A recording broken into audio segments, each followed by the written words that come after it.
이사님, 우리 교회 오신 걸 축복하고 환영합니다. 앞으로 같이 신앙생활 열심히 했으면 좋겠습니다.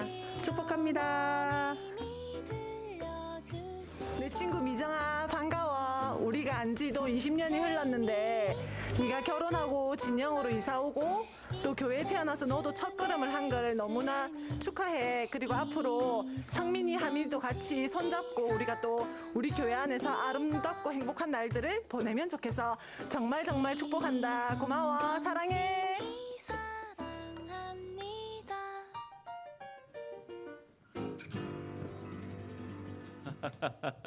예, 축복합니다. 광고를 두 가지만 드리려고 합니다. 오늘 올라오시면서 아마 사진을 찍으셨을 텐데요. 그 사진은 다 이제 출력을 해가지고 내려가실 때 받으실 수 있도록 준비가 되어 있습니다. 그래서 내려가실 때 받아가시면 되고, 혹시 사진 한 장 남기고 싶은데 못 찍었다, 그러면 내려가실 때 사진을 찍어달라 요구하시면 여러분 사진을 꼭 찍어드립니다. 그러니까 또 추억을 남기셨으면 좋겠고요. 한 가지 더 광고를 드리면, 이제 저희 교회가 여러분 초청하는 일환으로 다음 주 토요일에 진영에서 가장 핫한 커피숍인 카페 데코로를 저희가 전세 계약을 냈습니다. 그래서 저녁 6시부터 10시까지 모든 커피값을 다 계산해 놨습니다. 그러니까 여러분 친구랑 같이 안 오셔도 되고, 여러분 가족하고 오셔도 됩니다. 하여튼 오셔가지고 진영 유치원 옆에 카페 데코로에서 그냥 이거 마시고 교회 와야 되냐, 그런 거 전혀 없습니다. 오셔가지고 마음껏 커피 한잔 하시고 또 담소 나누시고 이렇게 여러분을 좀 저희가 섬기려고 합니다. 그렇게 커피 한잔 할 수 있는 그런 토요일 저녁이 되었으면 좋겠습니다. 오늘 같이 한번 말씀 읽어볼까요? 성경 안 찾으셔도 되고 앞에도 나옵니다. 요한복음 8장 1절에서 11절의 말씀입니다. 우리 한 절은 이 밤에 가장 아름다우신 우리 여자분들께서 읽어주시고요. 우리 한 절은 이 밤에 가장 멋지신 남자분들께서 읽어주셔서 번갈아 가며 읽었으면 좋겠습니다. 이 밤에 가장 아름다우신 우리 여성분들부터 처음으로 우리 같이 읽어볼까요? 시작. 아침에 다시 성전으로 들어오시니 백성이 다 나오는지라 앉으사 그들을 가르치시더니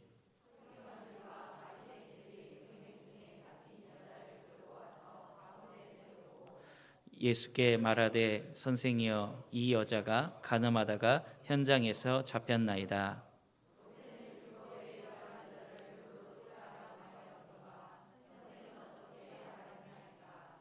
그들이 이렇게 말함은 고발할 조건을 얻고자 하여 예수를 시험함이러라.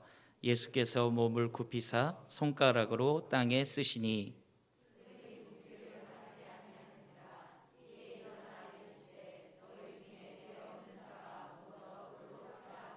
함께 읽죠. 그들이 손을 땅에, 그 다음도요.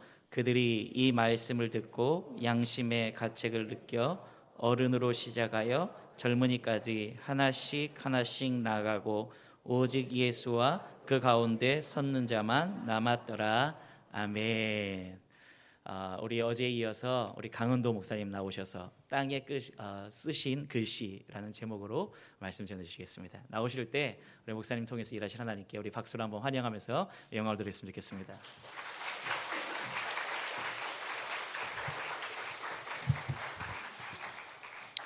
네, 감사합니다.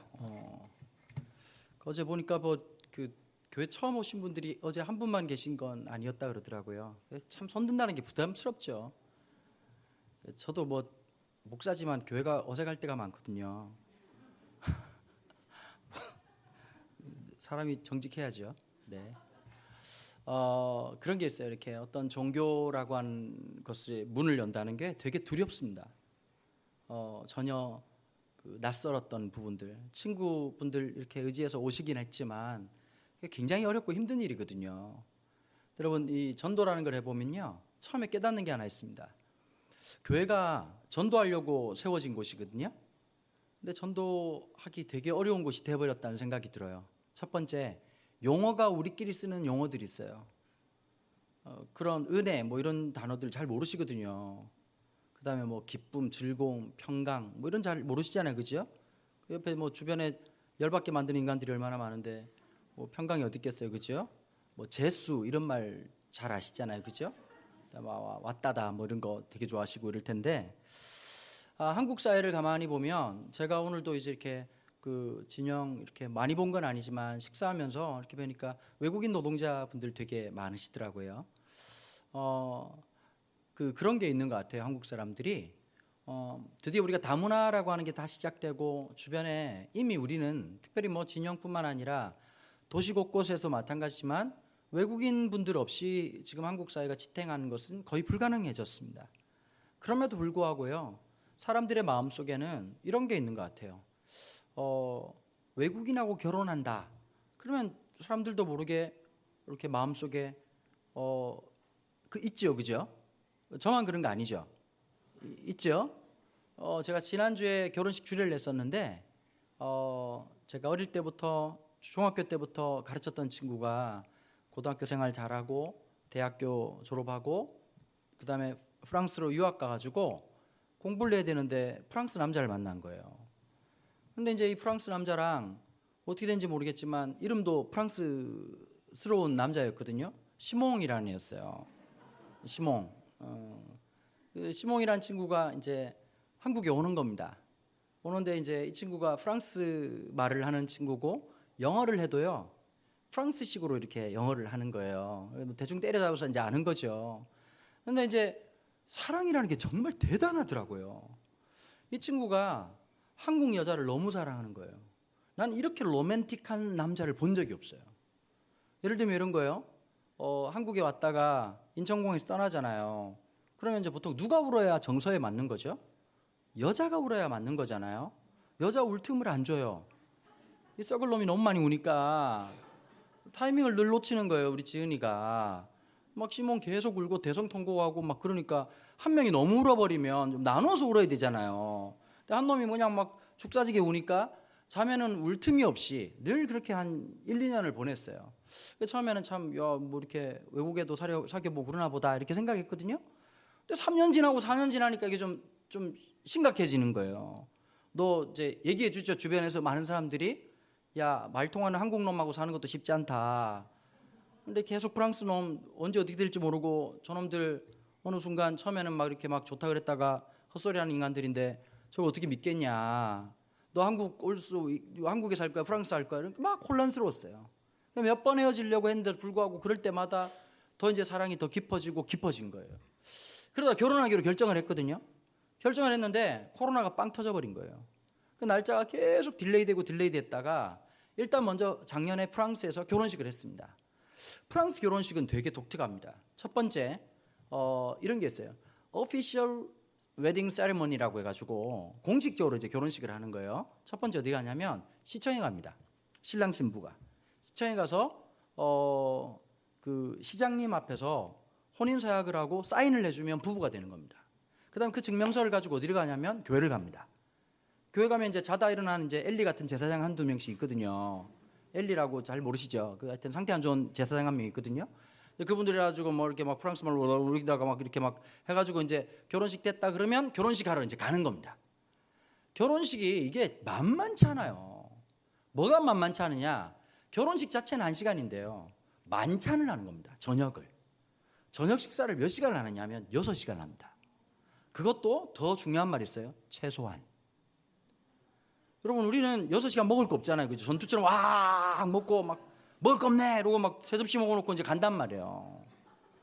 근데 프랑스 가보시면 아시겠지만 그 사람들 되게 독특합니다. 스테이크를요 어떻게 하냐니까 미분적분을 해요. 아주 그냥 회를 뜨거든요. 이렇게 막 사시미를 칩니다. 사시미를 그렇게 한 조각 먹고 막 목 씹고 막 또 그다음에 막 포도주 엄청 처먹고 막 그렇게 해가지고 이제 4시간을 먹는 4시간을. 우리나라는 어쨌죠? 모든 게 군대예요. 5분 안에 다 먹어야 돼요. 밥 처먹고 이렇게 맛이 어떤지 기억을 못하고 그냥 트름하면서 이걸 먹었구나 이렇게 확인한단 말이에요. 문제는 뭐냐면 그 신랑 신부 이제 그 엄마 아빠가 제가 잘 아는 집사님들이거든요. 근데 아빠가 경북 봉화 사람이에요. 그러니까 여러분 생각해 보세요. 말도 안 통하는 프랑스에 가서 프랑스 사람이랑 6시간을 밥을 먹는다고 생각해 보세요. 머리 찌날 것 같죠? 듣기만 해도 여러분 진짜 공황장애 걸릴 것 같잖아요. 근데 더 대박은 뭐냐면 이분이 살짝 공황장애가 있다는 거예요. 그래가지고 이게 보통 일이 아닌 겁니다. 왜냐하면 여러분 집중해가지고 외국에서 제가 한 2년 동안 미국에서 유학한 적이 있었는데요. 유학하는 게 뭐가 힘드냐면 수업 듣는 게 진짜 힘들거든요. 한국말도 수업 듣는 게 쉽지 않아요. 어떤 강의 들으실 때, 그렇죠? 힘들죠. 그런데 여러분 영어로 하는데 못 알아듣는 얘기가 막 지나갈 때마다 그때마다 막 온 신경을 곤두써가지고 수업을 듣는다는 게 머리가 찌가 내릴 것 같거든요. 근데 프랑스 사람이니까 여러분 영어로 몇 마디를 돌리는데 아는 단어 10가지, 10개고 그걸로 돌로 맞기를 하려니까 얼마나 힘들겠습니까? 계속 웃는 것도 하루 종일이지. 여러분 이게 웃는 것도 자율신경이 움직여야 되는데 억지로 한번 웃어보세요. 여러분 경상도 사람들 하나님께서 얼굴 근육에 문제를 좀 주셨거든요. 잘 안 웃어져요. 아까 우리 송 목사님 웃는 거 보니까 우리랑 다르죠? 굉장히 어색하죠? 행복하십니까? 우리는 그런 말 못하거든요. 여기 잡혀와서 뭐가 행복하겠습니까? 여러분 행복할 것 같으면 교회를 왜 왔겠습니까? 어디 가가지고 이렇게 맛있는 거 처먹고 있겠죠. 지금 이렇게 뭐 친구 관계 때문에 왔던 뭐 어떻게든 왔는데 말입니다. 결혼식을 하는데 이제 이번에 또 한국에서 결혼식을 했거든요. 결혼식을 하는데 저도 이제 결혼식 주례를 되게 많이 해봤거든요. 되게 많이 하는데 서울은 어떠냐면 결혼식 할 때요 30분마다 한 커플씩 결혼식을 해야 되는 거. 결혼식 공장이에요. 근데 제일 통제 안 되는 분들이 누구냐니 목사님들인 거예요. 옆에서 결혼식장에서 부장들이 계속 얘기하거든요. 5분만 하시라. 근데 일단 쌍마이크 앞에 서면 목사님들이 정신을 잃으시고 첫째로, 둘째로, 셋째로 다시 말하지만 한 번 더 말하지만 아무도 듣질 않아요. 광야에서 외치는 소리예요. 광야에서 외치는 소리. 전부 다 시끌시끌 아시죠? 한 5분 지나고 나면 더 시끄럽게 와 이래 말이 맞나? 시끄럽 그래서 제가 이제 보통 결혼식 주례를 몇 분 정도 하냐면 3분에서 한 4분 정도 하거든요. 어차피 아무도 안 듣기 때문에. 그 다음에 이제 수고했다고 수고비 주는 건 다 똑같기 때문에 시간에 수당을 주는 것도 아니고 이미 봉투는 결정이 돼 있어요. 뭐 잘했다고 5만 원 더 주는 것도 아니고. 그래서 그런 것도 있지만 계속 스트레스를 주는 거예요. 근데 이번엔 결혼식이 좀 독특했습니다. 전통혼례를 하는 거예요. 여러분 그 남산 밑에요 충무로역 바로 앞에 한국의 집이라고 하는 곳이 있더라고요. 저도 서울 살면서 거기 있는 거 처음 알았고요. 살다 전통혼례는 처음 봤거든요. 그 진짜 큰 마당에 그 이제 완전 정통식은 아니고 그 할아버지 어디 이제 막 전통혼례 하는 분 알바 쓰신 할아버지 오셔가지고 뭐 한국말인데요 하나도 모르겠더라고요. 금방 이것은 신랑이 시모하는 것이다. 그리고 그리고 막 저라고 막 이렇게 하더라고요. 그 다음에 또 이제 뭐냐면 또 이제 목사 불렀으니까 근데 또 이렇게 뭐 이분이 이제 설교하겠습니다 이렇게 해야 되는데 이분이 뭐 교회를 안 다니시는 분은 아니었지 뭐 목사님께서 좋은 말씀 해주시겠습니다. 그래서 나와가지고 어디서부터 좋은 말을 해야 될지 모르겠지만 한번 해보겠습니다. 저는 결혼식 할 때 꼭 부탁하는 게 있습니다. 뭐냐면 여러분 옛날 목사님들은 신랑 누구누구는 신부 누구누구를 아내로 맞아들여 뭐 바람이 불거나 뭐 까만 머리가 팥불이 되도록 뭐 이게 뭐 사랑하겠냐? 그러면 이제 남편들도 이제 옛날 버전은 그런 거잖아요. 신랑들 그럼 목사님들 깜짝 놀랐습니다. 이러면서 막 그리고 딱 신부들 이렇게 고개 숙이고 자 두 사람 손 내밀어가지고 막 안수기 기도해가지고 또 기도 너무 오래가지고 팔 이렇게 돼가지고 막 팔에 쥐라고 막 그러거든요. 근데 저는 뭘 꼭 시키냐면 어차피 혼인 서약이라고 하는 건 제가 하는 게 아니잖아요. 살 사람들이 해야 되거든요. 꼭 여러분 청소년들 제가 어떤 강연을 하잖아요. 그러면 애들 보고 열심히 살아야 되지 않겠니? 그러면 대답을 누가 하냐니까 엄마들이에요.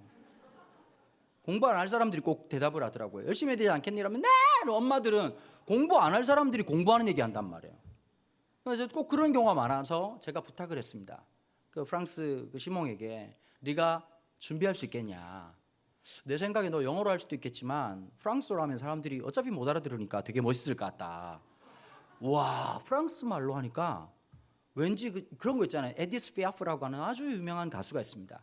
뭐 가수 이름은 몰라도 그런 거 있잖아요. 바담 바담 바담. 그다음에 그 다음에 좀 알아들으신 분들이 오셨으면 좋겠네요. 그 목소리 들으면 간드러지게 그 우리나라에 이민자가 있다면 프랑스의 에디스 피아프라고 하는 분이 계단 말이에요. 근데 프랑스 말을 딱 들으면 느낌이 어떠냐면요, 진짜 속삭이는 것 같더라고요. 그러고 난 다음에 이제 신부가 이제 하고 제가 이제 성원 선언하고 제가 축도를 했거든요. 근데 이제 드디어 한국 사람들이 되게 인식이 많이 좋아지니까 프랑스 남자를 만나도 또 누구를 만나도 그에 대한 이해가 있는 거예요.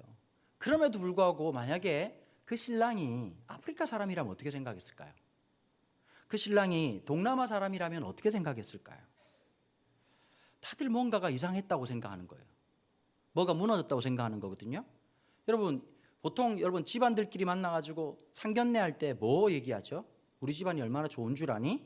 이거 얘기하거든요. 여러분, 사실 우리가 다 우리 인생을 다 깐다면, 좀 표현이 좀 너무 쌍스럽습니다만은 오픈한다면 여기에 우리 집안 참 좋은 집안이요 라고 말할 집안이 있을까요?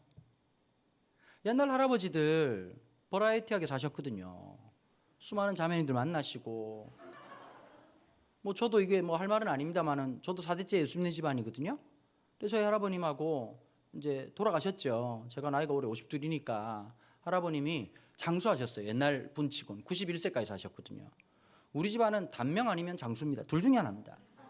일단 60을 넘겨야 됩니다. 삶의 목표가 정해졌어요. 전 60을 넘겨야 90을 볼 수 있다, 이런 게 있거든요. 근데 저희 할아버님이 되게 재밌는 분이셨어요. 운치도, 그러니까 농담도 잘하시고 되게 위트도 있는 분이셨는데, 하루는 제가 그때가 고등학생쯤 됐을 때인데 할아버지랑 길을 걷다가 할아버지가 지나가시는 길에 어떤 할머니하고 인사를 하시더라고요. 그래서 제가 호기심이 동해가지고 할배 누구? 근데 우리 할배가 전혀 주저함 없이, 장로님이셨거든요, 기생이라고 얘기하셨습니다. 이거 아닌데, 이거 아닌데. 그때 할머니 돌아가셨을 때였거든요. 와, 할아버지, 그러니까 근데 다 그 얘기를 하시더라고요. 저희 할아버지가 사기 결혼을 하셨어요. 우리 할머니 어머니 때부터 예수를 믿었거든요. 우리 할머니는 아무것도 모르고, 근데 옛날 할아버지들이 이런 게 있었대요. 예수도 안 믿으면서 마누라는 예수 믿는 여자가 착하단다, 이런 소문을 들어가지고 사기 결혼을 하신 거예요. 교회 다닌 적도 없는데 예수 믿는다고 얘기하고. 그래가지고 옛날에는 교회마다 목사님들이 계신 게 아니라 전도사님들이 계셔가지고 몇 교회를 순례하셨던 거예요. 그런데 결혼식 주례를 할 때 엄청 엄격하게 하셨거든요. 예수 믿는지, 세례 받았는지. 그러니까 우리 할아버지한테 몇 개만 물어보면 금방 들통나잖아요. 아브라함이 누구라니까 그분을 만난 적이 없다, 이렇게 얘기하시고 막 금방 들통난 거죠. 그래가지고 이제 전도사님이 되게 호기롭게 결혼식 못한다, 이렇게 얘기를 하신 거예요. 저희 할아버님이요, 한국 사람답지 않게 굉장히 풍채가 좋으셨습니다. 젊을 때 몸무게가 135kg 나가시고요, 씨름 장사로 황소를 8마리 타신 분이에요. 뭐 확인할 바가 없으니까요. 다 할배 피셜이에요, 할배 피셜. 할아버지 그렇게 말하니까 믿어줘야죠. 뭐 천국 가서 확인해 볼 수밖에 없겠지만 뭐 인생이 뭐 절반이 뻥 아니겠습니까, 여러분? 다 그랬잖아요. 여자분들 맞아요. 막 남편 보고 나 당신 인기 있었냐 하니까 나 좋다고, 오빠 얼마나 많은지 알아? 다 정신병이에요. 길 지나가다가 이빨에 그냥 고춧가루 끼가지고 쳐다본 건데 자기 쳐다봤다고 막 가슴 설렌다고, 이렇게 다 병이거든요, 병. 근데 이제 할아버님이 어떻게 해가지고 결혼식을 하게 됐는데, 하게 되는 이제 전사님이 안 된다고 그러니까 저 할아버님이 어떻게 결혼식을 하겠냐니까, 와, 가끔씩 믿음보다 더 강력한 게 있더라고요. 주먹이 있더라고요. 그래서 이제 돌아가시는 길에 잠시 전사님하고 신방하신 거죠. 네가 그렇게 좋아하는 예수를 다시 만나고 싶냐? 천국 간다 그랬으니까 골로 보내주마. 몇 마디 하고 이렇게 무력시 조금 하고 그랬더니 우리 전사님 눈탱이 만탱이 되시고 결혼식 주례를 하신 겁니다. 저희 할머니는 결혼식 날 우리 할아버지 처음 본 거예요. 근데 할머니 표현이 이렇더라고요. 딱 신혼방에 들어오는데 호랑이 한 마리가 튀어들어오라고 하더라고요. 그러고는 이제 그때부터 이제 할아버지 살아왔던 저희 할아버님 삶이 되게 마음이 아팠더라고요. 저희 할아버지가 1902년생이시거든요. 02년생이니까 한번 생각해 보십시오. 어떤 상황이었겠냐. 안 들어봐도 뻔한 거예요. 구한 말에 가난하고 힘들고 어려웠어요. 그런데 우리 증조부께서 우리 할아버지 7살 때 돌아가셨어요. 병으로 돌아가셨어요. 그러니까 아들 하나에 딸 둘이 있는 1남 2년대 갑자기 과부가 되신 분이에요. 근데 그때가 어떤 때냐니까 1909년이었단 말이에요. 나라가 일본에게 빼앗기 직전. 그러니까 이미 빼앗긴 거나 마찬가지죠. 그러니까 여러분, 과부로 살아간다는 게 어땠을까? 그 당시에는 그냥 굶어 죽는 거예요. 애기들은 먹여야 되고 살려야 되니까 저희 증조부께서 어떻게 하셨냐니까 다른 집에 이거 나중에 여기 유튜브 좀 잘라. 저희 집안 난리 나거든요. 또 얘기하면 어디 가서 또 욕한다고 이렇게 첩으로 들어가셨어요. 저희가 강씨잖아요. 그런데 이제 할머니가 생각을 하셨던 것 같아요. 그 집에 들어가면서 앞자를 바꿔줘야 얘가 어려움이 없겠다. 새로 들어간 그 집에 들어가면서 강씨에서 성을 딱 바꾸려고 한 거예요. 근데 할아버지가 8살 때 그때도 성격이 보통이 아니셨대요.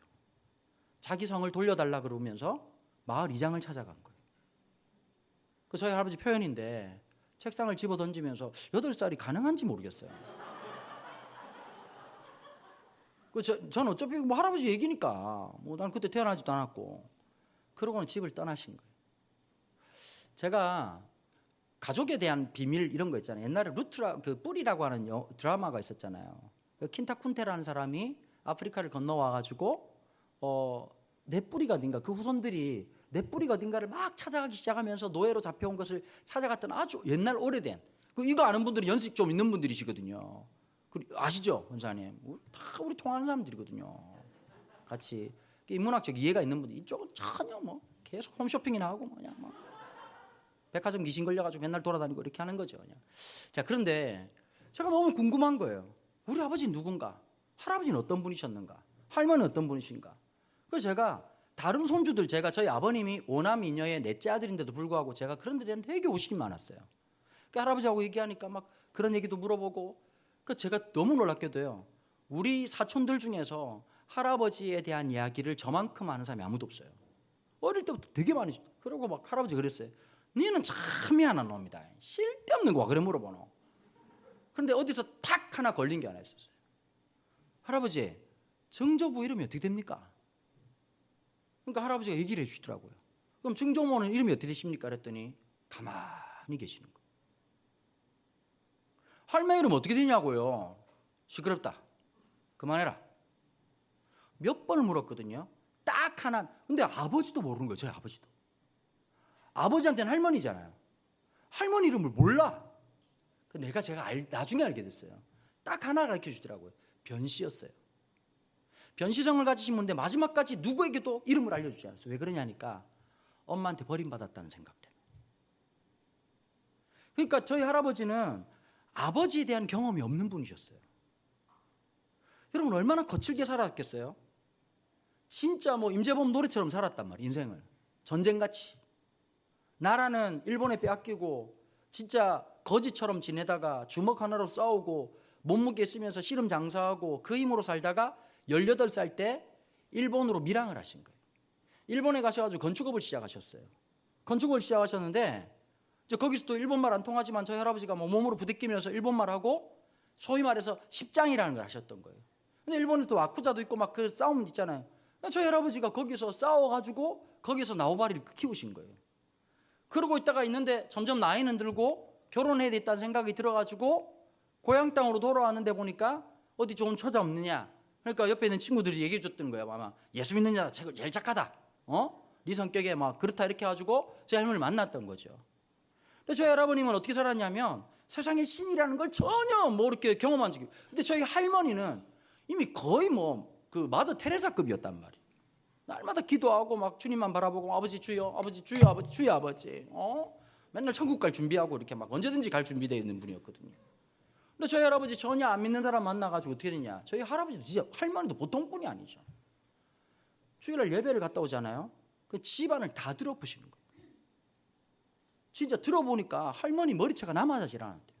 그만큼 맞으면 무서워서 안 갈 만하잖아요. 우리 할머니가 믿음이 좋은 건지 맷집이 좋은 건지 기억력이 안 좋은 건지 모르겠지만 이 총합이었는지 모르겠는데 주일날 예배를 한 번도 안 빠진 거예요. 그렇게 매맞는 세월이 15년이었어요. 15년 동안. 할머니는 엎드리고 사는 거예요. 제가 기억나는 우리 할머니 모습이 있어요. 우리 할매가 학교 근처를 가본 적이 없거든요. 옛날 할머니들 무슨 공부를 했겠어요. 근데 진짜 신기하게 성경은 읽는 거야. 신문은 못 봐. 그래 이해가 눈치로 때려잡은 건지 진짜 글을 모른 척한 건지 모르겠지만 저희 할머니가 평생을 어떻게 지냈냐면요. 교회 와서 신앙인일 뿐만 아니라 청소를 해도 이건 교회당인지 뭔지 그러니까 걸레질 하다가도 늘 찬송 부르다가 갑자기 또 답답하고 힘든 일 있잖아요. 자식들 다 착한 거 아니잖아요. 다 또라이 큰아버지들이 그러니까 막 다양하게 살아가시는 그분의 삶을 맞춰서 또 보니까 어머니 입장에서 여러분들 답답하고 힘들 때 있잖아요. 그러니까 갑자기 막 청소하다가 찬송 부르다가 주여 늘 할머니의 모습이 그랬던 것 같아요. 이게 기도하는 건지 일상을 살아가는 건지 평생을 그렇게 지내셨거든요. 근데 우리 할배가 어떻게 술 믿게 됐느냐. 40살에 40에 늘 유도 6단이라고 얘기를 하셨어요. 저보고 검증할 방법이 없어요. 늘 유도 6단이야. 근데 하나 진짜 제가 믿는 거는요. 저희 할아버님 91세에 돌아가셨는데 88까지 매일 아침마다 운동을 하셨어요. 턱걸이를 18개씩 하셨거든요. 그럼 88세 18개 하는 사람 못 봤죠. 그러니까 저희도 제 몸을 보면 안 벗어서 모르시겠지만 저희 집안 자체가 되게 두껍습니다. 그리고 이제 하나님께서 그런 능력을 주셨거든요. 이렇게 막 이렇게 때리면 주님 바로 만나게 하는 그런 능력을 주셨단 말이에요. 그렇게 본 적은 없습니다. 아직까지. 목사거든요. 안 믿기시겠지만. 근데 저희 할아버지가 40살에 옛날엔 다 화장실을 변소라 그랬잖아요. 변소는 집 안에 있는 게 아니라 바깥에 있잖아요. 그죠? 푸세식 아시죠? 푸세식. 그 할배가 이렇게 뒷짐지고 늘 우리 할배 막 풍채 되게 멋쟁이셨거든요. 딱 뒷짐지고 이제 화장실 따가 이러고 가는데 가다가 돌불에 채여가지고 넘어졌단 말이에요. 우리 할아버지 유도 몇 단? 6단. 그래가지고 낙법한다고 팍 쳤는데 하필이면 어떤 또라이 같은 놈이 맷돌을 옆에 갖다 놔가지고 팔을 딱 때렸는데 팔이 두 동갈이 이렇게 막 부러지고 갈비뼈가 3개가 나간 거예요. 빠! 근데 우리 할배가 그렇게 핍박하는 사람이었는데 갑자기 딱 떨어지 숨이 너무 아프고 숨이 꽉 차는데 살면서 그렇게 무서웠던 적이 없었대요. 일본 깡패들하고 10몇 명하고 싸울 때도 안 무서웠던 그 양반이 갑자기 40에 화장실 가는 길에 넘어져가지고 갈비뼈 부러지고 팔 부러졌는데 갑자기 이 마음이 들더래. 나는 죽으면 지옥 가겠다. 처음으로 그 공포심이 극에 달하더래. 그러니까 여러분 보통 성경에 보면 사도 바울이라는 분이 계시거든요. 예수님이 엄청 박했던 사람인데 나중에 예수 믿고 엄청 착한 사람 변했거든요. 그 사람은 다메섹이라고 하는 곳으로 가다가 바뀌었고 우리 할배는 변소 가다 바뀐 거예요. 여러분들이 오늘 오시는 길이 어떤 길인지 잘 모르겠습니다. 근데 참 그런 은혜가 있기를 바랍니다. 근데요, 우리 할아버지가 그러고 교회를 가신 거예요. 목사님이 난리가 난 거예요. 왜냐하면 저 와가지고 교회 들어엎으려고 그러는 거 아닌가. 늘 요주의 인물이었거든요. 와가지고 성질이 보통이 아니니까 우리 할아버지가 와서 막 목사님 늘 돌아다니셨대요. 오면 막 작살낼까 봐. 근데 왔는데 할아버지가 왔어요. 예배를 드리시는 거예요. 여러분 예배 드리고 막 좋았을까요? 하나도 모르는 거야. 모르는 사람 얘기만 자꾸 하는 거야. 막 아브라함이라면 들어본 적이 없는데 뭐 자꾸 막 요셉이라고 그러고 막 그러니까 못 알아듣고 그러니까 주구장창 할아버지는 주무신 거예요. 그러니까 할머니가 얼마나 속이 탔겠어요. 막 우리 남편 좀 드디어 이제 막 하나님께서 그러니까 15년 동안 기도를 얼마나 했겠냐고. 그러면 막 확 이렇게 막 변해야 되잖아요. 근데 가가지고 계속 주무시고 이러니까 얼마나 속이 상했겠냐고. 그래가지고 이제 목사님이 얘기를 하신 거예요. 강 선생, 믿음이 좀 생겼으면 좋겠다. 저도 막 죽을 것 같다는 거예요. 맨날 오면 잠만 오고 어떨 때 보면 막 뭐 중얼중얼 외우는데 난 뭔지도 모르겠고. 그래가지고 목사님이 그때만 해도 동네 목사님들이 제일 똑똑했거든요. 우리 교회에서 제일 멍청한 놈이 저예요. 한 명 건너 한 명이 박사야. 우리 교회는. 진짜 뭐 삼성이 있으니까 진짜 짜증날 때가 있더라고 보니까. 그 집사님은 뭐 하시는 분이십니까? 예, 그냥 연구실에 있습니다. 그 어떤 삼성 연구실에 있습니다. 연구실이요? 진짜 외모가 이렇게 막 들판에서 일할 분처럼 생겼거든요. 전혀 공부하고 이렇게 그럴 것 같지 않은 분이신데 진짜 막 한 사람 건너 한 사람이 박사예요. 그거 너무 웃기잖아요. 그 똑똑한 사람이 제 설교를 듣고 있다는 게 참 신기하기도 하고 그런데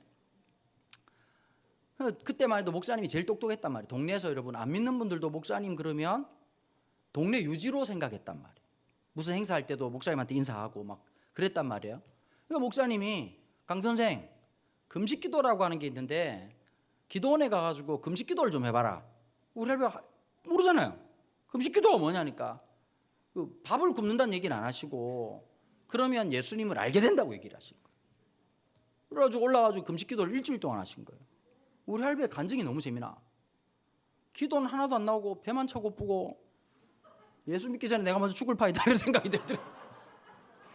원래 식사를 엄청 많이 하시는 분이신데 또 할배가 기도할 줄 모르는 거야. 뭐 하나님 아버지 아까도 우리 목사님 뭐 이렇게 잠시 뭐 우리가 기도하겠습니다. 얼마나 힘들어요. 그냥 갑자기 뭐라고 기도하겠습니까? 하나님도 얼마나 당황스럽겠냐고. 하나님 이러면 어쩐 일이니? 행복하고 싶습니다. 이거 참 쉽지 않잖아요. 그렇죠? 우리 할아버지가 기도해 하는데 뭐 어떻게 하는 방법도 모르고 가지고 이제 그 늘 살아왔던 방식대로 한 거예요. 보소. 한번 만나입시다. 난 뭐 믿음 없고 뭐 욕도 좀 하시고 막 기도하다가 와 안 오는겨. 와 배고파 이러다 내가 죽을 것 같은데. 일주일 내내 금식기도. 또 의지는 또 강한 분이라서 그 또 올라갔으니까 굶어야 될 거예요. 목사님 나중에 물어볼 거니까. 마지막 날 저녁에 이제 기도를 하다가 저희 할아버지가 딱 그 얘기를 하시는데 그 사람이 여러분 진정성이라는 건 눈을 보면 알거든요. 이게 뻥을 치는 건지 진짜인지 가짜인지. 할아버지가 저 고등학교 때 둘이서 이거 얘기한 거였거든요. 갑자기 그러시더라고요. 내가 그날을 못 잊는다. 그때 내가 진짜인지 환상인지 꿈인지 모르겠는데 내가 부활하신 예수님을 만나고 그분의 인생이 탁 바뀌어버린 거예요. 그때부터 시작해가지고 새벽 기도를 거의 안 빠지셨거든요. 참 그분의 인생을 보면서 누구나 그랬다는 거예요. 저 사람이 변했다면, 저 사람이 예수 믿었다면 진짜 뭔가 있나 보다. 온 동네가 그랬다는 거예요.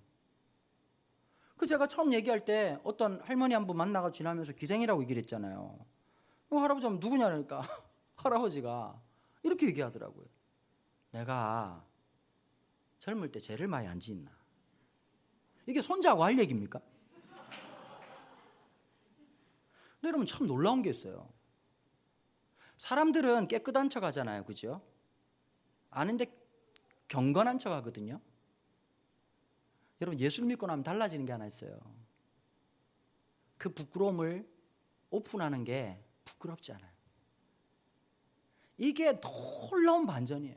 언제까지 숨기고 사시겠어요? 사람은 여러분 깨끗한 사람 아무도 없어요. 정결한 사람 아무도 없어요. 과거에 상처와 아픔이 없는 사람 아무도 없어요. 사실은 다 우리는 하나같이 성경은 명확하게 얘기하거든요. 죄인이라고 얘기하거든요.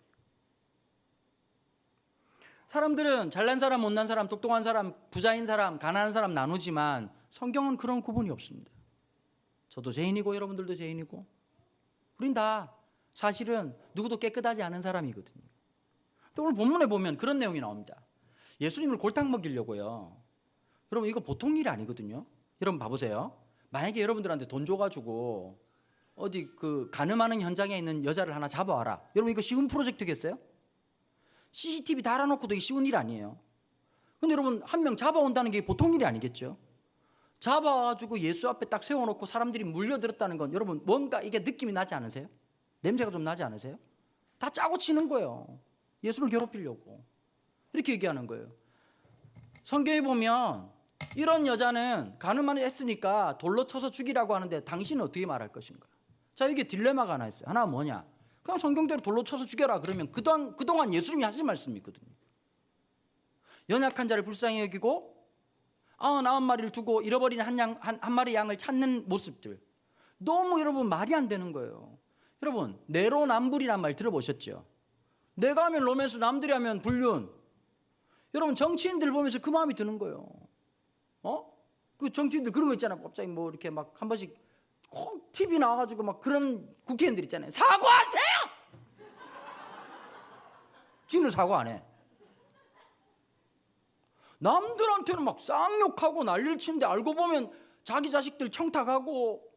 여러분 솔직히 정치 얘기 진짜 안 하려고 하는데 나도 5년 일하고 50억 받는 그런 직장을 가고 싶습니다. 저도 5년 일하고 여기까지 하겠습니다. 여당이든 야당이든 할 것 없이 똑같아요. 왜 열받아요? 마치 국민들 위해서 자기 속에 있는 거 다 끄집어내는 것처럼 하지만 뚜껑 딱 열어보면 인간이라고 하는 게요, 그 욕망, 욕심이라고 하는 것에서 자유로울 수 있는 사람이 아무도 없거든요. 그런데 우린 다 어떻게 하느냐? 괜찮은 척 하거든요. 깨끗한 척 하거든요. 아무렇지 않은 척 하거든요. 여러분, 우리 한국 사람들 물어봐요. 잘 지냈나? 이 말에 무슨 의미가 있는지 아세요? 잘 지냈다고 말해야 된대. 여러분, 어떻게 물어야 진짜 맞는 말인지 아세요? 어떻게 지냈니? 우리는 너무 그런 데에 대한 두려움이 있는 거예요. 그러니까 우리도 쉽게 말 못하죠. 특별히 경상도에서는 지난주 너무 힘들었어요. 내가 너무 지쳤어요. 이런 말 안 하거든요. 지사님 어떻게 지냈습니까? 그러면 막 아이고 막 주의 은혜로 막 얼굴은 썩었는데 주의 은혜야. 누가 봐도 힘들게 살았어. 여러분, 전 솔직히 그렇거든요. 신앙생활이라고 하는 게 여러분 보시면 알겠지만 예수 믿는다고 엄청 착한 거 아니거든요. 고개를 많이 끄덕이시네요. 예수 믿어가지고 착해진 사람을 잘 못 만나요. 엄청 노력하는 것뿐이지. 그런데 한 가지가 있어요. 내가 얼마나 연약한 사람이라는 걸 정확하게 인식하고 살아가는 거예요. 제가 결혼 생활한 지 지금 만 20년 됐거든요. 올해 좀 잘 넘어갔으면 좋겠어요. 근데 하나 질문해도 되겠습니까? 결혼 둘이 한 건데 왜 나만 신경을 써야 되죠? 이런 잘못된 생각을 하기가 진영중한 게 아니라 무슨 말인지 못 알아듣겠네요. 죄인들이 많으셔가지고 잠시 진영으로 왔으면 좋겠네요. 근데 오늘도 전화가 왔어요. 제 아내한테. 아내가 제가 하나 미션을 줬거든요. 이제 그 마도 아이스라고 이제 어머니들 교육하는 프로그램이 있어요. 뭐 믿던 안 믿던 상관없이 할 수 있는 프로그램이 있거든요. 어머니들하고 같이 또 책도 읽고 그 다음에 또 자기 내면도 보고 하는 그런 프로그램입니다. 아내가 상담 심리를 전공하고 석사를 받았단 말이에요. 그래서 제가 대단한 괜찮은 남편 아닙니까? 내 돈 들여가지고 그렇게 가르쳤으니까. 그냥 늘 얘기하거든요. 네가 내 노후다. 내가 은퇴하고 네가 돈 벌어라. 내가 샷다면 하겠다. 준비하고 있다. 난 돈 셀 준비. 나도 한번 해보자. 이러고 있는데 아내가 오늘 계속 전화가 오는 거예요. 여보 뭐 등록할까 말까? 그러니까 여러분, 이제 나이가 40이 훌쩍 넘었으면 지가 알아서 해야 될 거 아니에요. 근데 제가 그걸 딱 보는 거예요. 오늘 제가 가만히 생각하고 있다가 아내한테는 지지와 격려가 되게 많이 필요한 사람이구나. 여러분, 사람들이 이렇게 생각하는데 저 사람 제가 성경 안 낸다. 그게 세상의 평가예요. 우리 그러니까 들키면 안 되잖아요. 남한테 약점이 잡히면 죽도록 욕 듣는 거거든요. 그러니까 괜찮은 척, 잘하는 척, 아무 문제 없는 척, 완벽한 척 한단 말이에요. 여러분, 세상은 분명해요. 여러분들이 약점을 드러내는 순간 그냥 짐승처럼 물고 뜯으려고 하는 거예요. 여러분, 더 놀라운 것은 이 사람들이 하나님을 믿는다고 말하는 바리새인들이었다는 거예요. 사람 하나 인격을 죽이는 거 아무 문제가 되지 않는 거예요. 근데 예수님하고 전혀 다른 모습이었죠. 근데 제가 오늘 그 마음이 들더라고요. 아내가 야, 왜 저렇게 띨띨할까? 좀 알아서 좀 하고 좀, 나도 힘들어 죽겠는데 나 진짜 막 머리 아파 죽겠고 오늘도 계속 전화님 보셨죠? 여기 내려올 때가 전화를 받았어요. 우리 집사람 말고 다른 일도 저 힘들거든요. 방송국에서도 뭐 방송하자 그러고 안 된다고 좀 말을 쳐듣지를 못. 바쁘다고 얘기를 하면 죄송합니다 여러분 꺼지면 될 텐데 오늘 또 문자 왔어요. 전화 끊고 난 다음에 긍정적으로 생각해 줄 것을 요구하며 목사님의 사랑과 그 기다림을 가지고 계속적으로 중보기도 하겠습니다. 근데 속으로 사탄아 물러가라 이렇게 얘기하면서 안 그래도 힘들어 죽겠는데 교회 여러분, 교회 행복한 사람들만 있는 게 아니라 한 80%는 아픈 사람들이거든요. 갑자기 머리 아프든지 마음이 아프든지 병이 하나든지 자식이 이상하든지 그 사람이 또라이든지 하여튼 다 그렇단 말이에요. 가서 만나줘야 되고 여러분 그 감정 소모가 보통이 아니에요. 일단 가보면 느껴져. 딱 들어가는 순간 목사님 오셨어요? 이거 2시간 반짜리거든요. 와 큰일 났다. 어쩌지? 그래서 들어줘야 돼. 더 힘든 분들, 권사님들, 80대신 분들. 지가요. 고향이 강원도예요. 강원도 떠나는데 2시간 걸려요.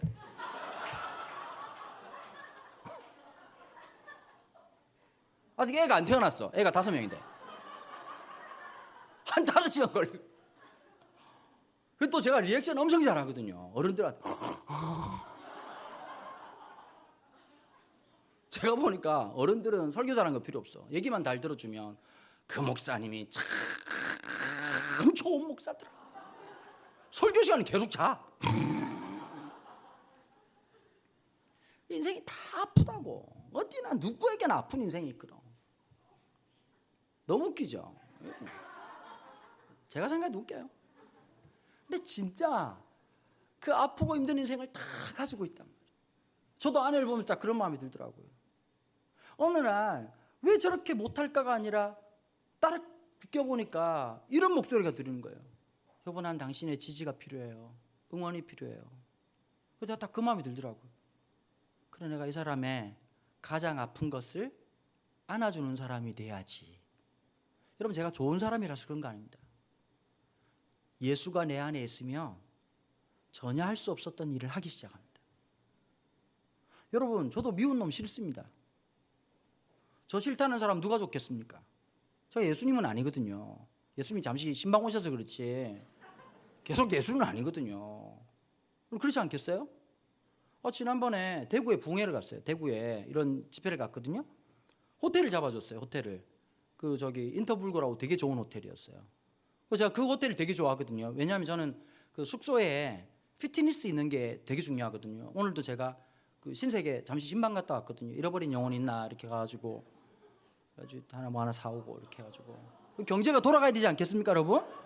상품권은 있고 10만 원짜리 있어가지고 6만 4천 원짜리 사고 3만 6천 원, 3만 4천 원 거스름돈 받아오고 왠지 막 돈 번 느낌이 나고.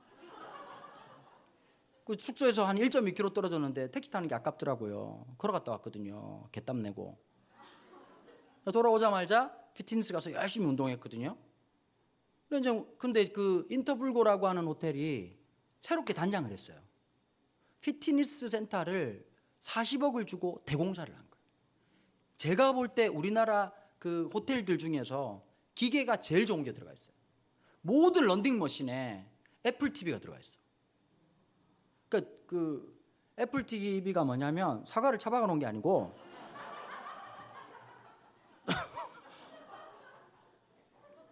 그런 게 있어요. 많이 알려가지 마세요. 막 연동되고 막 그런 기계 자체가 그러니까 런닝머신 한 대도 보통 한 3천만 원씩 하는 거예요. 그러니까 기계를 엄청 좋은 거는데 왜 좋아하느냐? 거기 낮에 올 사람들이 없거든요. 또 하나가 대구에서 좀 산다는 유지들 오는 거예요. 할아버지 할머니들. 와가지고 뭐 하냐면 숨쉬기 하다 그냥 가시거든요. 아십니까? 아이고 이러고 2번 제끼고 가거든요. 난 너무 좋은 거야. 그 좋은 기계를. 그래 막 운동하려고 이제 가는데 사람들이 살면서 그런 게 있잖아요. 제가 보면 되게 럭셔리해 보이고 되게 이렇게 돈 있어 보이지만 실상은 가난한 개척교회 목사 아들이라 사는 게 되게 아까운 게 있어요. 여러분 솔직히 신세계 백화점 갈 때 택시 타면 기본 요금이잖아요. 그게 아까워요. 옷 사는 건 안 아까운데 그런 건 있잖아요. 맞아요 안 맞아요? ATM 수수료 이런 거 아깝잖아요. 아닌 척 하지 말고. 비닐봉다리 버리기 아까워가지고 막 주셔놓고 막 집에 계속 쌓이고 있다가 좀 버리자 이러면 막 쓸 데가 있다. 집집마다 있을 걸 뭐 자곡 박스 쟁여놓는지 막 붙어 시작해가지고 하여튼 막 이상한 사람 다 있거든. 여러분 우린 다 죄송합니다. 우리 원로 목사님 계셔가지고 좀 이런 표현 쓰기 지는데 다 또라이예요. 사실은 다 뭔가가 좀 어딘가 이렇게 막 감나무에 떨어졌던 단감나무에 떨어졌던 하여튼 그런 사람들이거든요. 근데 제가 가려고 하면요, 거기는 또 돈을 내야 돼요. 투숙객도 5,000원, 싸긴 하죠. 5,000원 내고 딱 가는데, 제가 되게 폼이 안 나는 게, 제가 운동복 다 챙겨 입고 가서 운동하고 올라와가지고 숙소에서 운동복 빨고 있는 게 너무 처량해 보이는 거예요. 그래 내가 이제는 그럴 나이는 아닌 것 같다. 그래서 프론트에 전화를 했습니다. 운동복을 좀 빌릴 수 있냐? 빌릴 수 있습니다. 그러냐? 사우나를 이용하시면 된다. 그러더라고요. 사우나 얼마냐? 24,000원인데 투숙객은 12,000원입니다. 그럼 12,000원이면 5,000원인데 7,000원 더 주면 되는 거니까. 되게 순간 좀 고민을 했죠. 너무 과지출이 아닌가. 생각보다 되게 착한 놈입니다. 그리고 이제 옷 100만 원짜리 사고 그렇게 그래서 문제긴 하지만. 딱 내려갔어요. 이렇게 막 딱 이렇게 해가지고 이제 사우나 가가지고 운동하려고 한다. 그러니까 거기는 몇 호십니까? 1,400 몇 호다. 이렇게 하니까 이제 12,000원 결제해야 되는. 이렇게 나중에 이제 체크아웃 할 때 딱 가겠다. 이렇게 얘기를 하고 딱 들어간 거예요. 들어가지고 이제 운동복을 딱 갈아입었거든요. 근데 딱 들어가는데 원래는 이제 신발을 넣고 옷을 갈아입고 이렇게 사우나 하잖아요. 근데 저는 지금 저는 사우나가 안 맞거든요. 열이 많아가지고 막 반신욕 이런 거 안 맞거든요. 이렇게 사우나 이런 데 안 맞아요. 제 친구 목사 중에 침례교 목사가 있어요. 얘는 진짜 태생적으로 침례교예요. 늘 반신욕을 해요. 매일같이 반신욕을 해요. 그 반신욕을 해가지고 야, 또 반신욕 하냐 그랬더니 침례교잖아. 이러면서 막 이렇게 이거 교회 안 다니시는 분들 모르는 얘기구나. 이게 하여튼 막 반신욕하는 종교가 있어요. 우리 기독교 중에서도 반신욕을 매일 경험하는 침례교라고 있거든요. 근데 이제 저는 이제 사우나가 목적이 아니니까 운동이 목적이니까 막 가슴이 뛰는 거예요. 갑자기 막 야, 이 좋은 기계에서 막 운동할 거 생각하니까 오늘 막 그렇게 해가지고 막 유산소 운동 50분 하고 난 다음에 막 오늘 그냥 근육 운동 엄청나게 해가지고 팔뚝을 막 그냥 뽀빠이처럼 만들고 막 딱 해야 되겠다. 이렇게 마음에 딱 스케줄이 딱 있었거든요. 그래 그러니까 신발을 넣고 하면 또 귀찮잖아요. 신발을 들고 가가지고 옷만 갈아입고 나오려고 하니까 갑자기 그 일하는 종업원이 이러는 거예요. 거기요, 신발 넣고 와야죠. 여러분 보통 호텔에서는 이렇게 안 하거든요. 그 순간 조금 이렇게 빡쳤지만 이거 대구구나. 그래요? 그럴 땐 일부러 이제 사투리 안 쓰거든요. 짧게 그래요? 알겠습니다.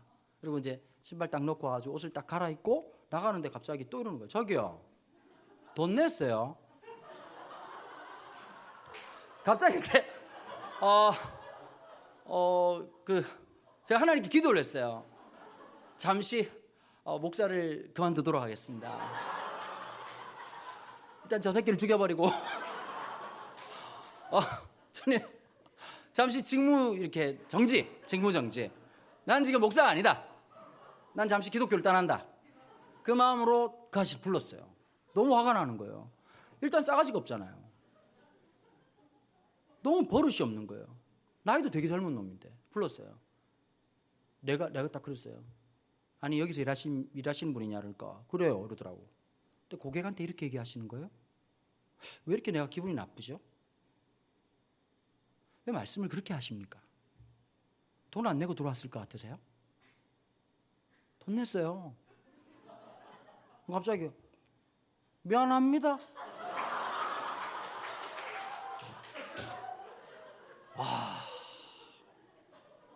운동이 너무 많이 잘 되더라고요. 확 죽여버려야지 생각하니까. 여러분 목사인 저도 수준이 이래요. 나 자존심 상하게 만들고 그날은 제가 자존심이 상한 거거든요. 아니 호텔 고객한테 어떻게 그렇게 얘기하냐. 근데 여러분 예수님이 하나님이시거든요. 여러분 이럴 때 있잖아요. 진짜 나보다 못한 어떤 존재가 나를 무시했을 때 어떤 마음이 들 것 같으세요? 예수님 모든 걸 감당하셨거든요. 여러분 제가 제 아내나 우리 아이들을 보면서 그런 마음 들 때가 있어요. 때로는 이해가 안 되지만 사랑하기 때문에 감당해야 될 때가 있거든요. 여러분 우리는 살아가면서 힘을 잃을 때가 있어요. 어느 순간 내가 너무 외롭다고 느낄 때가 있어요. 여러분 이 여자처럼 이렇게 극한 상황에 내몰릴 때가 있을까요? 지금 간음하는 현장에 잡혀왔어요. 지금 벌거벗겨진 채로. 그 수치심이 어떨까요? 혹시 여러분 잠자다가 꿈에 그런 거 안 꿔보셨어요? 어디 나가려고 하는데 옷이 없고 빨가벗겨져가지고 막 그런 꿈 있잖아요, 그죠? 심리적으로 되게 쫓길 때 사람들이 그런 꿈을 꾼답니다. 여러분 꿈꾸고 나도 어떠세요? 꿈인데도 불구하고 온몸에 힘이 다 빠지고 너무 창피하고 되게 마음이 힘들죠. 근데 그게 진짜라고 생각해 보세요. 그 창피하고 힘들고 어려운 게 어떨 건지. 그러고 사람들이 다 돌로 쳐 죽이려고 이 여자를 향해서 돌을 들었단 말이에요. 여러분 예수님이 무언가 글을 썼다는 표현이 딱 한 번 나와요. 이 성경에서. 뭐라 썼는지 모르겠어요. 이렇게 막 바리새인 나쁜 새끼 이렇게 썼는지 모르겠지만 뭐라고 썼는지 모르겠어요. 근데 딱 한마디를 하셨어요. 죄 없는 자가 돌로 치라. 전 여러분 살아오면서 기독교라고 하는 건요, 당신의 없던 죄를 끄집어내는 것이 아니라 당신의 그 죄인 되었음을 예수님이 온전하게 해주시거든요. 여러분 병원에 가가지고 어떻게 해야 치료받죠? 아프다고 얘기해야죠. 괜찮습니다. 저 안 아파요. 아이고 머리야. 여러분 그러면 치료 못 받아요. 병원에 가면 상처를 드러내야 돼요. 제가 수술을 한 적이 있었거든요. 수술하는데 수술실 들어가기 전에 수술복을 입잖아요. 근데 이러더라고. 수술복만, 속옷을 다 탈의하고 수술복만 입으라는 거예요. 그래, 예? 그걸 다 벗어. 네? 다 벗고 옷을 입는데 되게 무섭더라고요. 두렵기도 하고. 근데 다 보여줘야 되잖아요. 여러분 대장 내시경 해보셨죠? 대장 내시경 끝나고 난 다음에 간호사하고 눈을 마주치기가 쉬웠어요? 어려웠어요? 내 똥꼬 다 본 여자하고. 쉽지 않거든요. 그런데 우리는 한단 말이에요. 대장 내시경 해가지고 힘들잖아요. 그 막 약 먹고 아시죠? 이제 와, 나 새벽 때 죽는 줄 알았어 그냥. 그날 아침에 대장 내시경 하는데 막 그분이 계속 오시더라고요. 와, 막 뭐 얼마나 많이 깨내는지 막 새벽기도에 앉았는데 며칠 하고 찬송 부르면서 한 5번 가고 그리고 옷 다 벗고 검사하고. 여러분 세상에서는 우리의 약점, 우리의 연약함을 손가락질하고 넌 진짜 문제 있는 놈이야라고 생각한단 말이에요. 부모들도 그러니까 애가 좀 우울증이 있거나 정신적으로 좀 힘든 일이 있을 때 다 숨겨요. 근데 여러분 예수님은 성경에서 말하는 죄인이라고 하는 말은 여러분들을 고소하고 고발하는 단어가 아니에요. 사실 우리는 다 죄인이거든요. 우리는 다 실패한 인생이거든요. 사랑에 실패했건 계획에 실패했건 재정적으로 실패했건 건강에 실패했건 사실 우린 다 실패한 사람들입니다. 그러니까 후회가 남는 거죠. 속상하고 내가 이랬더라면, 내가 좀 이랬더라면, 그때 내 부모가 안 이랬더라면, 아 바보같이 그때 내가 왜 그런 선택을 했을까. 늘 후회하고 살아가는 거예요. 여러분 후회한다고 바뀌던가요? 후회한다고 고쳐지던가요? 어르신들하고 얘기하다 보면요 시점이 안 맞아요. 어머니 뭐 이런 거 힘드시죠? 그게 아니고 나는 지금 다리가 아프다. 딴 얘기 계속 하시거든요. 아시죠? 무슨 뜻인지. 진영 음매 많을걸요 아마? 어머니 예수 믿어 다리가 아프다.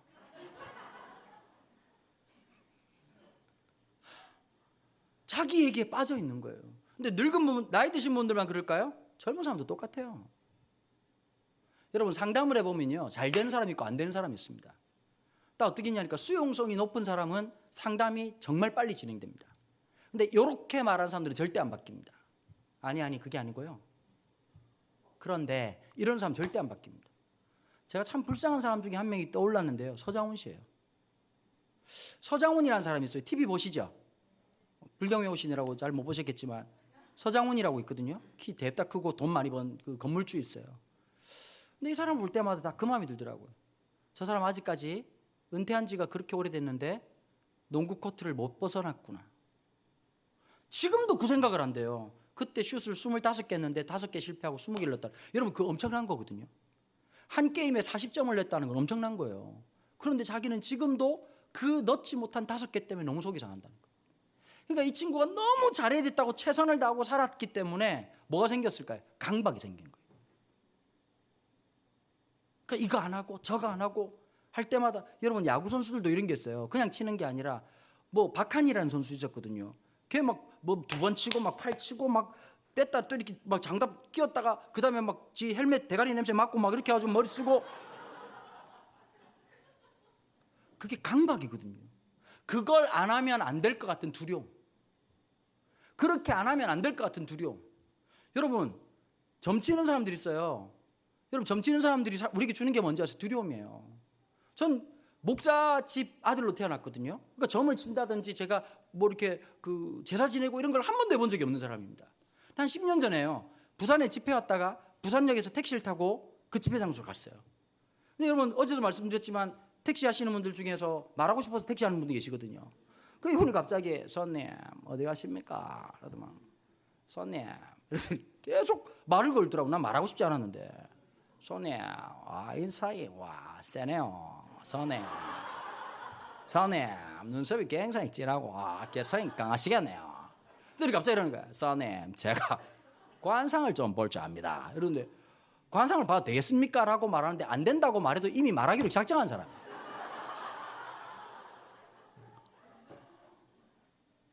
가만히 있었더니 뭐 저거 막 얘기하더라고요. 다른 건 하나도 기억이 안 나고 딱 내리기 직전에 뭐라고 말하니까 손님 물을 조심하이소. 그 이후로 내 귀에 물을 조심해야 된다. 올해 물을 조심해야 된다. 물을 조심해야 된다. 반신욕도 안 하는 이유가 거기에 있었습니다. 여러분 세상의 언어는요 우리의 목을 탁 잡아쳐요. 우리의 발목을 꽉 잡거든요. 삼재다, 아홉수다, 이렇다 저렇다. 근데 예수님은 그 어떤 제한을 두지 않았어요.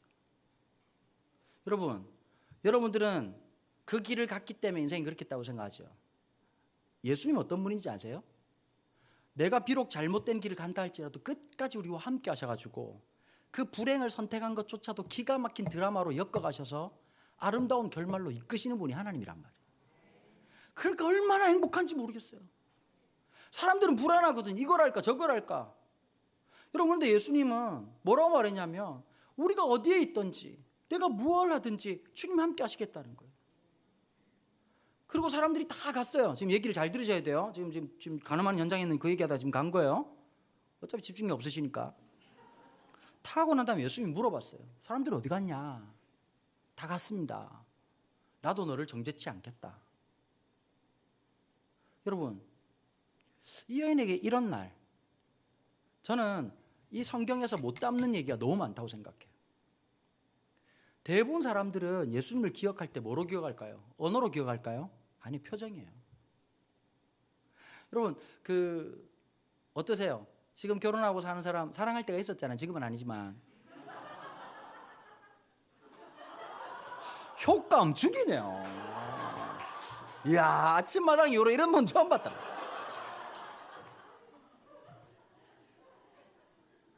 근데 그때 그 표정이 기억에 남잖아요. 100마디 1000마디 말이 중요한 게 아니에요. 그 표정. 그리고 알잖아요. 이렇게 프로포즈 하는 거 뻔히 보이는데 멍청한 짓 하는 거. 그 순수함. 예수님의 표정이 얼마나 깊이 남았겠어요. 여러분 아마 이 여인은 살아가면서 누구 하나 단 한 번 자기를 따뜻하게 바라본 적이 한 번도 없는 그런 인생을 살았어요. 근데 예수님이 너무 따뜻하게 그 벗겨진 그 몸으로 사람들이 그 비참함 속에 있는데 나도 너를 정죄하지 않는다. 여러분 회복은 딴 게 아닙니다. 진짜 사랑을 경험하면 진짜 따뜻한 걸 경험하면 과거의 모든 추웠던 게 수치가 아니라 간증이 되는 거예요.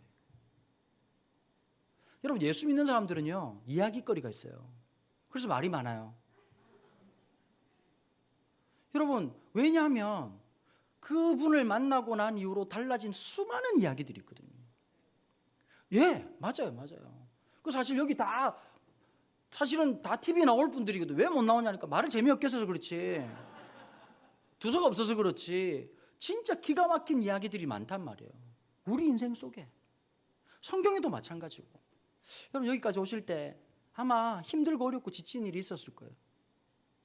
여러분 그러면 예수 믿으면 모든 문제가 형통하냐? 이거 한번 질문 드리고 싶습니다. 누구는 그럼 잘 사나? 그때 대구에서 연장성산이에요. 대구 이제 집회 가지고 이제 새벽 기도라는 게 있어요. 우리 업계 참 안 좋은 관행 중에 하나인데요. 밤에나 모이면 되지 막 새벽 대바람부터 일어나가지고 막 모이는 게 있단 말이에요. 그래 이제 부흥에 이제 새벽 기도를 갔는데 80이 다 되신 은퇴 장로님이 저를 모시러 온 거예요. 할배가 아이고 또 이제 목사 왔다고 또 접대한다고 이제 먼저 나와가지고 추운데 막 어구 장로님 어구 괜찮습니다 그러니까 아닙니다 네 막 다이소라면 문 닫는데도 오로 닫고 운전하는데 일단 내가 불안하더라고. 장로님 옆에 앉히고 싶고 내가 운전하고 싶더라고요. 다음날 또 오신다는 거예요. 그래서 내가 장로님 설득을 했어요. 장로님 제가 가겠습니다. 여기가 어디인 줄 알고 장로님 목사님이 오시겠습니까? 요즘 카카오 택시라고 있는데요. 엘리야가 불병거 탄 거 비슷한 그런 게 있습니다. 다 갈 수 있습니다. 여기 어딘 줄 알고 막 설명을 했어요. 제가 열심히 설명해가지고 장로님 제가 마음이 너무 불편하고 장로님 이렇게 막 새벽에 눈도 이렇게 침침하시죠. 그러니까 아이고 안 보입니다. 안 보이는데 차 몰고 온 거요. 내 인생을 다 보라고 한 거야 아주야. 아이고 지금 빨간불이가 파란불이가 막 이러고 하고 있는데 뭐 집회하다 천국 갈 판이야 아주 그냥 막 계속 주여 붙잡고 막 기도해야 되고 막. 그래서 이제 택시 탄 거예요. 다음날 아침에 택시 탔는데 여러분 새벽에 호텔에 되게 어색한 장면이잖아요. 뭐 공항에서 일하는 사람도 아니고 파일럿도 아니고 근데 어떤 놈이 젊은 놈이 양복을 입고 택시를 딱 타가지고 딱 타자마자 또 그 아저씨도 그냥 택시를 그냥 부업으로 하시고 말하고 싶어서 운전하는 분이었어요. 그 어느는 교회 가자 이렇게 얘기하니까 아이고 교회 가십니까 이러더라고. 네 라니까 예수 믿는갑지요. 그러면 그 아침에 교회 가는 놈이 예수를 믿지 803 갑바에 지금 정성 들일 놈이 왜 교회를 가요? 그 아저씨도 생각이 없는 건지. 그러더니 갑자기 혹시 목사님입니까? 아 그렇다니까. 아이고야 목사같이 안 생기네. 뭐 그런 얘기 안 놀래거든요. 하루 이틀 들은 얘기도 아니고. 안 믿는 사람들 제가 목사라면 되게 놀래더라고요. 목사님들 다 머리 없는 줄 알고 막 이렇게 막 그러다가 얘기를 하는 거예요. 잘 됐다면서 막. 제가 궁금한 게 있었다는 거예요. 뭐 솔직히 새벽에 잠도 덜 깼고 가는 그 순간에 좀 쉬어야 되는데 또 갑자기 목사라는 건 들통났지. 또 양반은 또 궁금한 건 있다 그러지. 그럼 뭐가 궁금하냐 그랬더니까 막 교회 다니는 사람들 다 기도한다 아닙니까? 기도하죠. 그럼 그 하나님 다 들어줍니까? 안 들어준다 아닙니까? 그래서 논리적으로 설명을 하는 거예요. A란 놈이 있고 B란 놈이 있고 C란 놈이라 있는데 야도 이거 들어달라 야도 이거 들어달라 이거 들어달라 그럼 하나님 다 들어주면 개판으로 운전되는 거 아닙니까? 하나님 들어주는 거 맞습니까? 그냥 뭐라고 말했냐니까. 이럴 때 좋은 게 있어요. 내가 딱 갑자기 이제 환한 미소로 웃어줘야 되잖아요. 불신자니까. 굉장히 좋은 질문을 하셨습니다. 이분이 칭찬해 주니까 좋아하잖아요. 그래서 그랬어요. 선생님, 지금 새벽이잖아요. 새벽인데 운전할 때 뭐 보고 운전하세요? 차선하고 신호 보죠. 그거 안 보면 어떻게 될까요? 개판 되죠. 우리 예수 믿는 사람도 기도한다고 다 안 들어줍니다, 하나님이. 근데 우리 믿는 게 하나 있습니다. 때로는 우리 뜻대로 다 이루어지면 그게 나중에 정말 재앙이 될 수 있다는 것을 세월이 지나서 압니다. 여러분, 그 오빠랑 결혼하게 해달라고 결혼했으면 우리 5번 해야 됩니다. 고개를 드세요.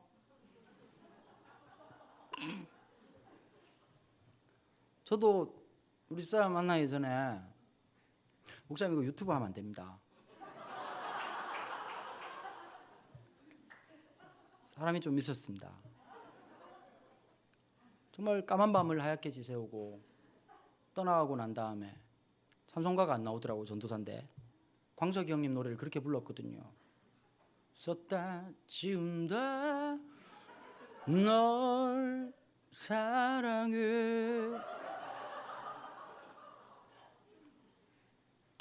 참 그 막 너무 힘들고 어렵고 고통스럽고 막 가슴이 갈기갈기 찢어지는 것 같고. 근데 지나 보니까요, 더 놀라운 걸 준비하고 있더라는 거예요. 여러분, 우리가 생각할 때 이게 이렇게 돼야 좋을 거라고 생각하잖아요. 인생 새옹지마예요. 또 어떻게 될지 아무도 몰라요. 여러분, 돈이 많은 사람들은 다 행복할까요? 그러면 재벌들 보면 다 행복해야 되는 거 아닙니까? 재벌들 얼굴 보면 행복해 보이던가요? 안 행복해요. 제가 지난번 10월 달에요, 양복을 입고 이제 설교를 했어요. 1부, 2부, 3부 설교를 하는데 1부 설교 끝나고 난 다음에 한쪽 포켓에 뭐가 있는 것 같더라고요. 딱 봤는데 20만 원이 들어있는 거예요. 너무 기뻤어요. 근데 가만히 생각을 해봤거든요. 그거 원래 내 돈이에요. 클린토피아 사장님이 넣어줬겠어요. 뭐 마누라 있는 돈도 뽑아가는데. 근데 제가 그 마음이 들더라고요. 재벌들이 이 기쁨이 있을까?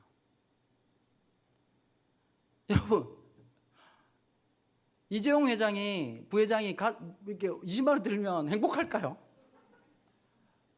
인생 행복이라는 그런 게 아니거든요. 조그마한 일 하나를 통해 가지고 우리가 살아가는 거란 말이에요. 하나님은 그냥 우리가 힘들 때 불러서 제끼는 분이 아니라 우리와 동행하시는 분이란 말이에요. 우리가 인생을 살면서요, 어려운 일 있을 때 누가 좀 도와줬으면 좋겠다는 생각이 들어요. 그런 마음 들지 않으세요? 누군가가 여기가 이쪽입니다, 인생에 좀 가이드가 있으면 좋겠다는 생각 안 드세요? 제가 얘기하고 마칠게요. 어제도 너무 길게 해가지고 힘드셨죠? 근데 짧았다는 얘기가 많았습니다. 제가 아내랑 유럽 여행을 갔었거든요. 결혼 10주년 때요. 근데 왜 그러냐면 제가 조금 또라이질을 했습니다. 결혼하고 2달 만에 아내한테 이렇게 얘기했거든요. 내가 유럽을 갔다 오겠다. 혼자 갔거든요. 뭐라고 말했냐니까, 너랑 같이 갈 건데 미리 오빠가 답사를 갔다 올게. 말도 안 되는 개드립을 치고 갔단 말이에요. 결혼 10주년 때 같이 갔습니다. 같이 갔는데 제가 안 되는 게 있어요. 패키지 여행이 안 돼요. 패키지 여행이 이렇게 막 깃발 들고 따라오세요! 이러고 막 그러잖아요. 밤 10시에 숙소에 들어가가지고 편안한 밤 보내시고요, 아침 5시에 모여서 함께 아침 식사하고 출발하도록 하겠습니다. 오늘 함께 하신 여러분 감사합니다. 지금까지 가이드 강은도였습니다. 이러고 들어가가지고 밤 10시에 들어가가지고 샤워하고 씻고 뭐 좀 정리하고 새벽 1시에 4시간 자고 또 일어나 쳐부어가지고 또 이제 아침 먹고, 이게 안 되거든요, 제가. 그래서 자유여행을 가기로 한 거예요. 자유여행. 발길이 닿는 곳에 우리가 함께 가는 거다. 갔는데 문제가 뭐냐면 자유여행에 자유가 없더라고요. 자유여행에 자유가 없어요. 아내가 자꾸 물어보는 거예요. 식사 어디 할 거야? 밥을 먹어야지. 밥을. 지금처럼 막 검색이 잘 되는 것도 아니고 막 책 뒤지면서 막 가잖아요. 더 신기한 게 뭔지 아세요? 자, 찾았다! 오른쪽 골목 돌면 나온다! 문을 닫았어. 인생은 예외가 없어요.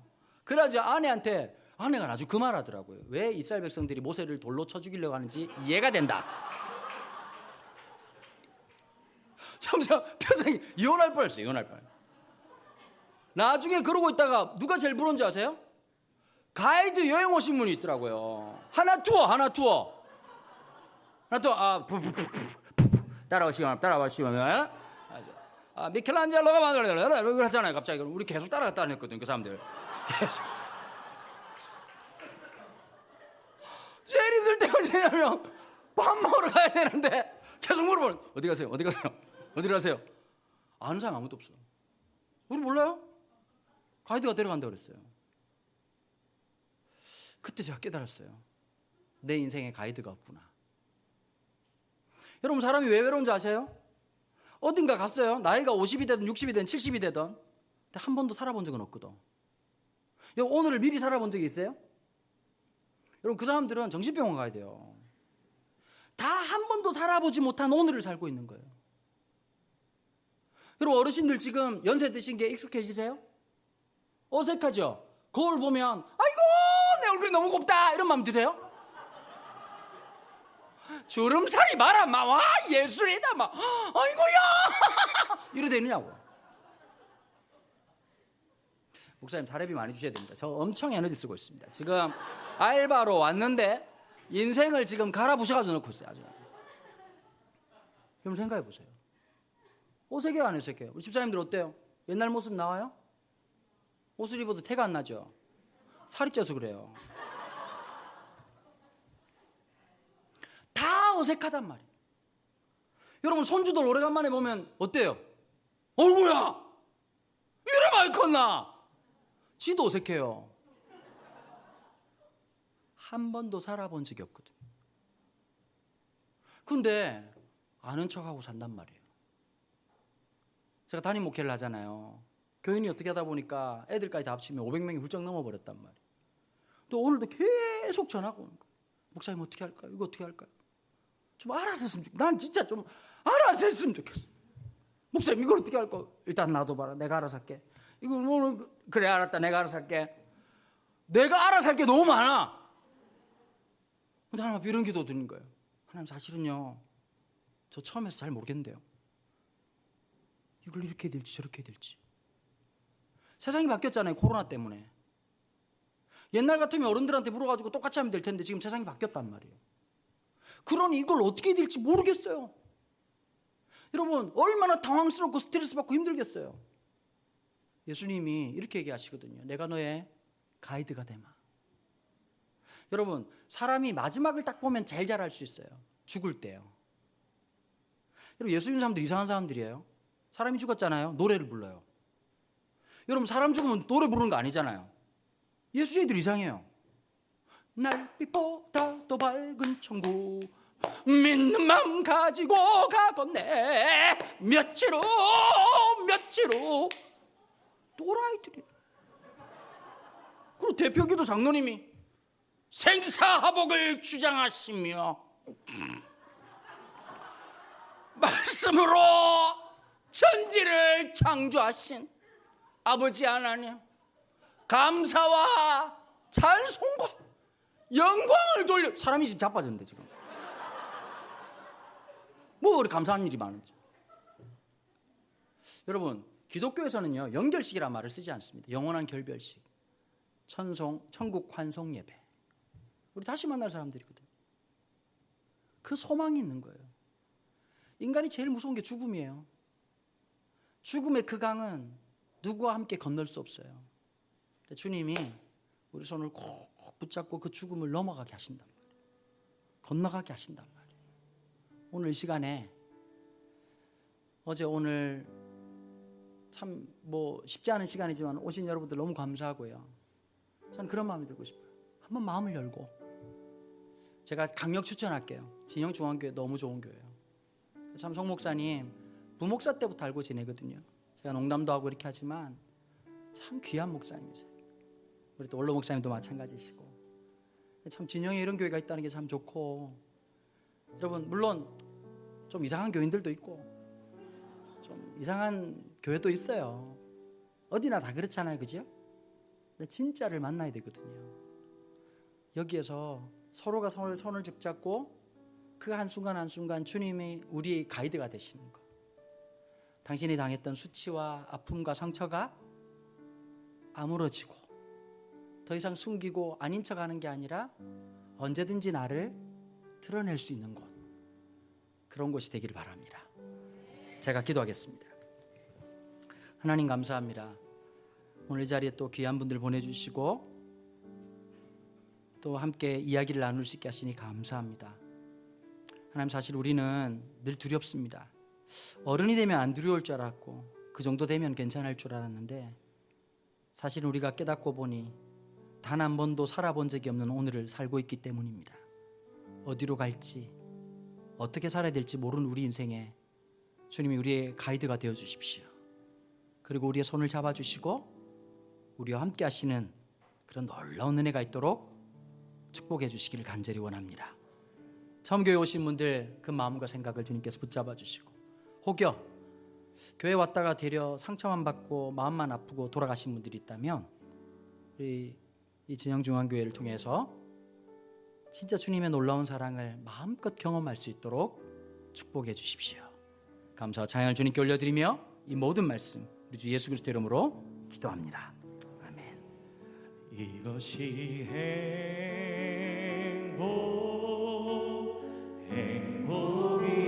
행복이라오 세상에 날 수 없는 하나님 선물 이것이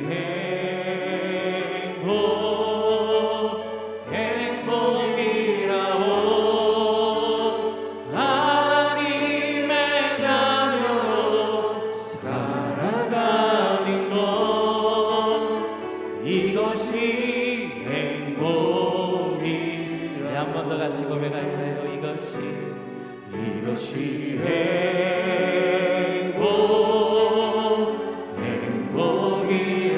행복이라고 세상은 알 수 없는 하나님 성을 이것이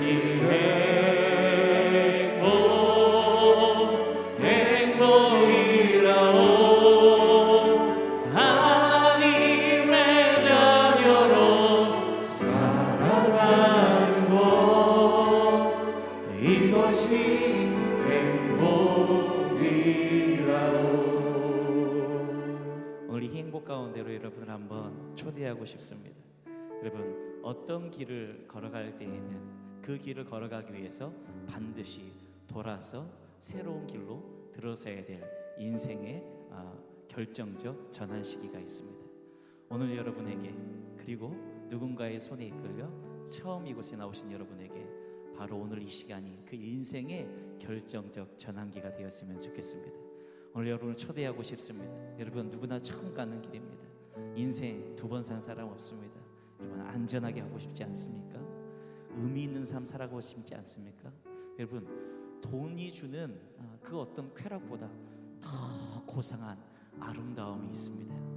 완전한 인생의 의미가 있습니다. 이 길 붙잡으면 여러분 가장 의미 있게 여러분의 인생을 살아갈 수 있습니다.